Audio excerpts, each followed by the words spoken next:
እዚህ ሚዲያ ላይ ከቆየው ማለት ነው ገና ብዙ ነገር ያሳየኛል። ይሄ ስልኬ በቃ አሁን ቤተሰቦቼ ይሄ ስልኬ ልሸጠው እያሰብኩ ነው። ታውቃላችሁ አይደለ?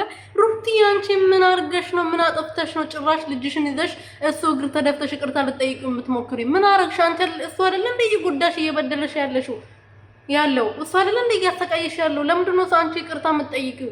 አንቺ እንደዚህ ይቅርታ ጠይቀሽ እኮ አብርሃም ወደ አንቺ ቢመለስ ነገ ህይወት አይኖርሽም።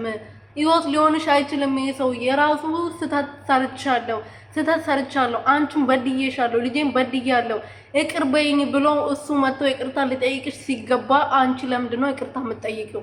በዛውም በዚህ ሰዓት ማለት ነው። በዚህ ሰዓት ወንጀለኛ ነሽ ባል እያለ ባለበት ሰዓት፣ ሁሉም ሰው አንቺ ላይ እጁን እያቀሰረ ባለበት ሰዓት ለምንድን ነው አብርሃምን ይቅርታ የምትጠይቂው እንዴ? እሱም እኮ ልጁ ነው አይደለ? ልጁ ከሆነ ልጄ ነው ብሎ ካመነ አባት ነኝ ብሎ ራሱን ካመነ ለልጁ መክፈል ያለበት ዋጋ መክፈል አለበት። ዛሬ እኮ ተናግሯል አይደለ? በልጅ እያልሽ በልጅ እኔን ለማሰር አትሞክሪ። እኔን በልጅነት ያገኘሁት ልጄ ነው፣ ከማንምና ከምን በላይ ወደዋለሁ። ግን አሁን ነገሮችን ለመደባበቅ ብለሽ እኔን በልጅ ልታስሪኝ እንዳትሞክሪ ብሎ በግልጽ ነው የተናገረው።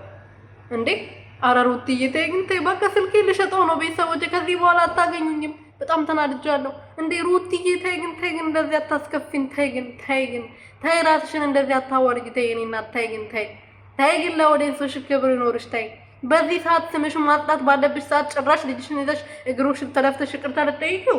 ኧረ ተይ ሩትዬ ከአንቺ አይጠበቅም። የምሬን ነው። ሰላም ቤተሰቦቼ እንዴት ናችሁልኝ? እኔ በጣም ደህና ነኝ፣ እግዚአብሔር ይመስገን። በያላችሁበት ሰላማችሁ ብትረፍረፍ ይበልልኝ። ለዚህ ቻናል ለዚህ ቤት አዲስ የሆናችሁ ሰብስክራይብ እያደረጋችሁ ይሄ ቪዲዮ ላይክ አድርጉልኝ። እባካችሁ ላይክ አድርጉልኝ። እኔ ጭራሽ ለሃይማኖታችን መልስ ይሰጡናል፣ ለመስቀላችን ለአመታባችን መልስ ይሰጡናል ብዬ ተጠብቅ፣ ጭራሽ ሩትዬ ደግሞ ሌላ ድራማ ይዛችን መጣች።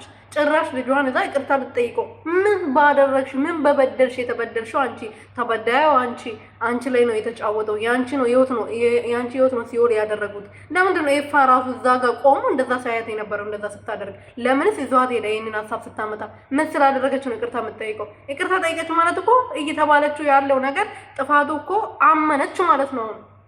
እያደረገችው ያለው ነገር ሰሞኑን ሲባል የነበረው ነገር አምና ነው ይቅርታ እየጠየቀች ያለችው ማለት ነው። አለ ተይ ሩትዬ